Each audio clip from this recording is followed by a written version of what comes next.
Why does anything exist rather than nothing at all? It's because absolutes collapse themselves, and that is the only absolute. Everything is generated from that primal contradiction. I've mentioned this in my other video, but I realize that it's really long, so I'll just make this a short one for some fast food philosophy. First, I'll explain it as concisely as I can. Then, I'll give you some premises so you can follow along if you still don't understand. So, about nothingness. Nothing, true, perfect, absolute nothing, is the one state that cannot be. It's not because something must always arise, but because to not be is already a contradiction. Hamlet's question of life or death and existential value is actually the primal paradox, because existence isn't the real dilemma, it's how we surrender as we break. That surrender is the tension between contradiction. I would rephrase it as to accept beauty as we collapse, or to deny it. And that's as far as our agency allows for.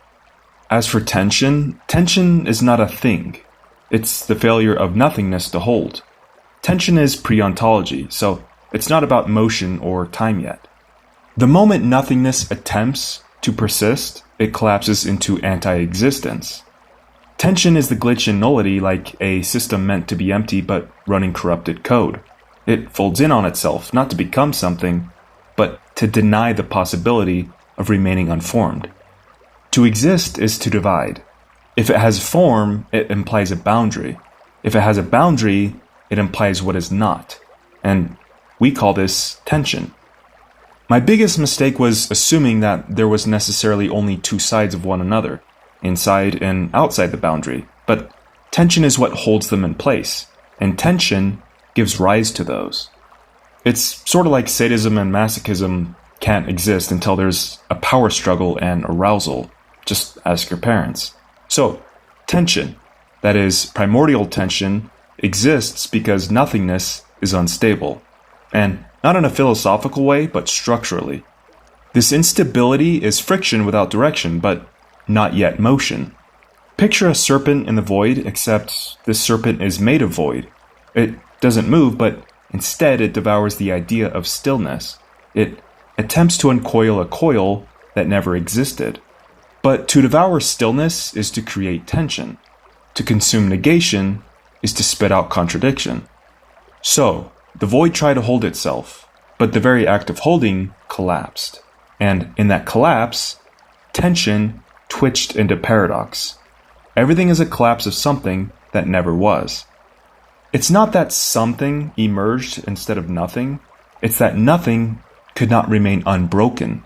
There is no why in the traditional sense. The question dies inside itself. Okay, so let's do this step by step. The first premise is an absolute must hold in all conditions without contradiction. Absolutes are universals, they are exceptionless claims.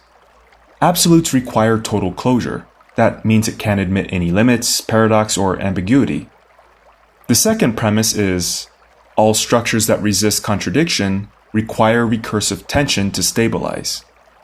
This involves consciousness, language, logic, and physical systems. This means that all coherent existence is held together by tension between structure and absence.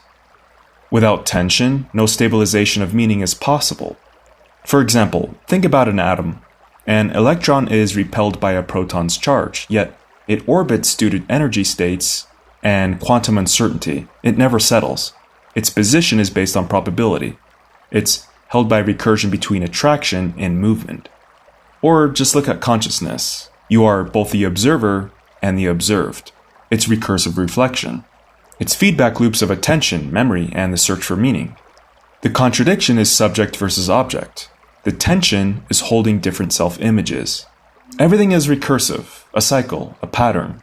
Why? Because the moment something is named, it becomes self-referencing. Even silence carries potential. The third premise is an absolute, by nature, denies tension. That means absolutes don't allow contradiction. However, reality, intelligence, and time are inherently recursive and contradictory.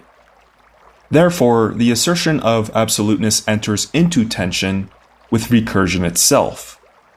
If you say X is always true, we can produce a counterexample, or at least destabilize it.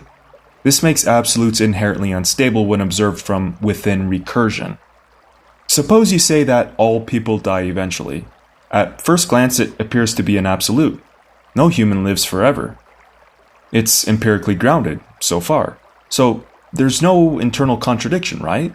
Well, the problem is that this is a universal claim. Eventually refers to a future totality. No one, not even science, can observe infinite future timelines to verify that every single person will die. You're extrapolating a pattern from limited observation. So, what if someone becomes non-biological, like uploaded software? What if someone achieves extreme aging repair? What if reality itself folds or loops before their death? Even if this is all unlikely, the absolute collapses by its dependence on a future that you can't access. This is statistical, not absolute. It's a consistent pattern. Also, what counts as a person? What about frozen brains in stasis? What about clones? What about other unknowns of consciousness? Finally, what about the person who claims that all people die as an absolute? If they're wrong, they can't witness their wrongness once they die. If they're right, no one can confirm it for all cases because no one survives long enough to check. So again, an absolute that can't be verified or falsified from within the system collapses into recursion. So, claiming that all people will die eventually isn't false, but it is collapsible. Even death isn't absolute, only tension is. Okay, for the fourth premise. Any claimed absolute, when examined recursively, will collapse. Now, it's not always dramatic. It could be symbolically destabilizing or a logical paradox. It could be semantics. This implies incompleteness or impossibility of closure. If you think free will exists, then predict your next action exactly and try to change it.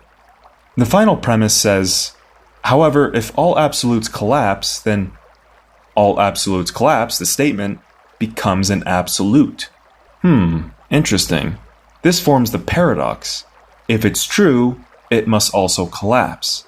And if it collapses, it's still the only recursive truth that explains the collapse of all others. Therefore, the only stable absolute is the absolute that collapses itself. This is the crown paradox. It's the first and last step in my framework. But framework aside, I think most people can abstract this point on their own. Here's some real-world demonstrations of this crown paradox. First, in logic, an absolute might state, all statements are either true or false, but we can bring up the liar's paradox. That is, a statement like, this statement is false. It quickly collapses. It defies a binary classification. Another example is in ethics, especially those claiming objective morality. We might hear an absolute like, killing is always wrong. Well, what about to stop genocide? So, morality suddenly becomes situational. Also, what about your identity? Claiming something like, I am who I am, collapses when you consider your change over time. Or an absolute statement on reality like, reality is objective. But ask yourself, which observer? Which measurement? So, all things that seek closure must collapse. Be wary of anyone promising finality. It doesn't mean they're absolutely wrong, but it probably means that they only see things too early. Let me wrap this up with a final analogy. Imagine a great breathing lung made of silence. At first, it inhales light, time, and structure. Then it exhales entropy, void, and stillness. But when the breath stops, something strange happens. The lung folds in on itself, not to die, but because silence can't hold. So, inflation is an expansion, but evasion. It's the early universe outrunning the total collapse of tension. Structure and absence burst forth from that simultaneously, but the balance wasn't smooth. It was more like a panicked divergence. So the end isn't some grand explosion nor a final silence. It's a repetition of the first failure. Nothingness collapses under the weight of its own impossibility again and again. Paradox isn't a flaw. It's the engine of existence. So, if you're looking for your purpose, look at what breaks you most cleanly. Whatever you hold, even as it slices your identity, that's your alignment. That's your best shape. So, I hope this cleared it all up. Hope you understand. Let me know what you think, and I think that's enough for this topic. So, take care and have a good one. Bye-bye.